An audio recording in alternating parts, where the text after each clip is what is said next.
जय माता दी। प्रिय भक्तों, एक समय की बात है। महावीर नाम का एक लड़का एक गांव में रहता था। वह अपने माता पिता की इकलौती संतान था। उसने खूब पढ़ाई लिखाई कर रखी थी। महावीर का विवाह पास ही के गांव में एक लड़की से बचपन में ही हो गया था। परंतु महावीर की पत्नी को उसके सास ससुर ने ससुराल नहीं भेजा, क्योंकि महावीर के पास उसकी पढ़ाई लिखाई के अनुसार रोजगार नहीं था। इसी कारणवश महावीर के माता पिता को गांव वालों के तानों का सामना करना पड़ता था। गांव वाले महावीर के माता पिता से कहते कि इसकी उम्र के लड़कों के दो दो बच्चे हैं और इसके पास तो अभी तक रोजगार भी नहीं है, और इसी कारण इसकी पत्नी इससे रूठी हुई है कि इतना पढ़ा लिखा होकर भी बेलदारी और मजदूरी जैसा काम करता है। गांव वालों के ताने सुन सुनकर महावीर के माता पिता बहुत ही परेशान थे।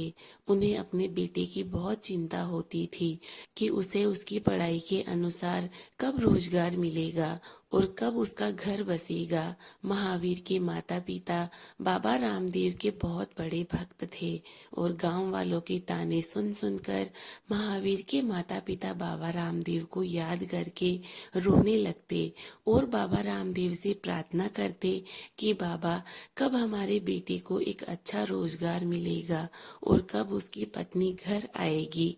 ऐसे ही समय बीतता गया और एक नगर में रमेश चंद नाम का एक सेठ रहता था। वह भी बाबा रामदेव का बहुत बड़ा भक्त था। सेठ रमेश चंद को एक मुनीम की जरूरत थी, परंतु उसे मुनीम जैसा काम करने के लिए भरोसेमंद व्यक्ति नहीं मिल रहा था। और इधर महावीर मजदूरी करने के लिए पास ही में एक शहर में जाया करता था। महावीर को शहर में जाने के लिए 5 किलोमीटर दूर पैदल चलकर एक गांव आना पड़ता था, क्योंकि उसके गांव से शहर जाने के लिए कोई साधन नहीं था।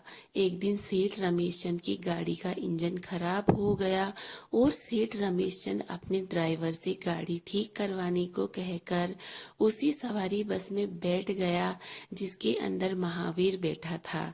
इसके बाद महावीर अपना स्टेशन आने पर बस से नीचे उतर गया, परंतु इससे पहले बस कंडक्टर ने महावीर से किराए के 20 रुपए मांगे।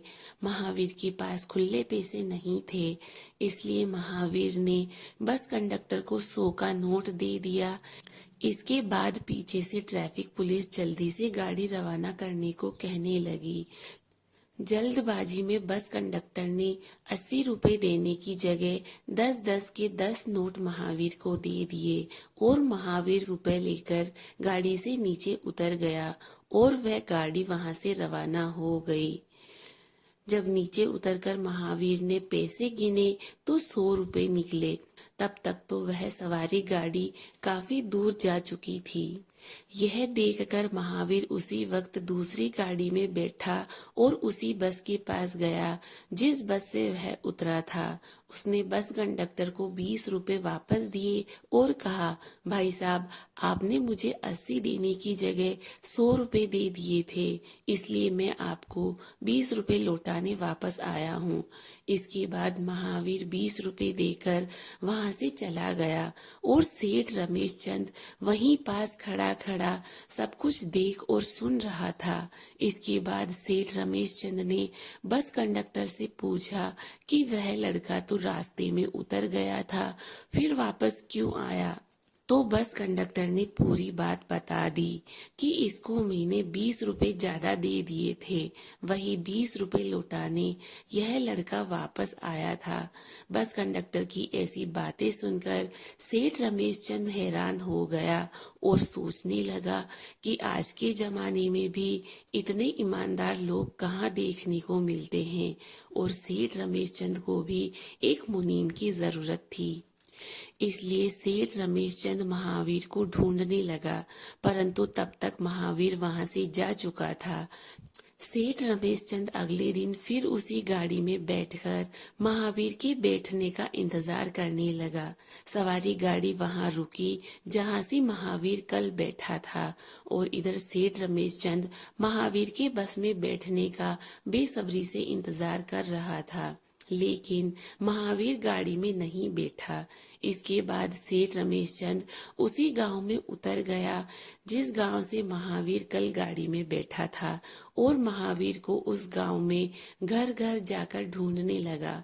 सेठ रमेशचंद ने महावीर के बारे में जिस भी व्यक्ति से पूछा, उसने यही जवाब दिया कि हम नहीं जानते ऐसे लड़के को। इसके बाद सेठ रमेशचंद के हाथ निराशा ही लगी, क्योंकि महावीर उसे कहीं भी नहीं मिला। कुछ समय बाद भादवे का महीना आया। महावीर के माता पिता बाबा रामदेव से प्रार्थना करते थे कि महावीर को एक अच्छी नौकरी मिल जाए और हमारी बहू हमारे घर आ जाए। यह मन्नत मांगकर महावीर के माता पिता रामदेवरा के लिए पैदल रवाना हो गए, और उसी दिन सेठ रमेशचंद भी अपने परिवार के साथ रामदेवरा के लिए पैदल यात्रा पर निकल गया।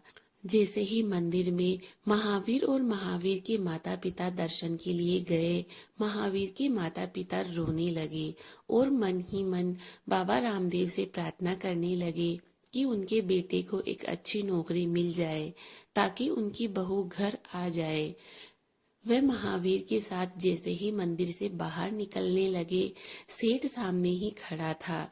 सेठ रमेशचंद ने महावीर को देख लिया, और जैसे ही सेठ रमेशचंद की नजर महावीर पर पड़ी, उसने महावीर को पहचान लिया और महावीर को बाबा रामदेव के दरबार में पाकर बहुत ही खुश हुआ। इसके बाद सेठ रमेशचंद ने महावीर से कहा कि रुको, और पूछा कि तुम क्या काम करते हो।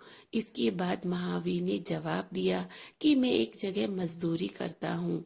यह सुनकर सेठ रमेशचंद महावीर से बोला कि मुझे भी एक मुनीम की जरूरत है, क्या तुम मेरे पास नौकरी करोगे?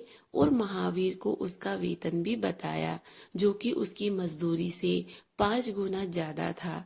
यह सुनकर महावीर और महावीर के माता पिता बहुत ही खुश हुए, और महावीर ने सेठ रमेशचंद के पास नौकरी करने के लिए हाँ कर दी।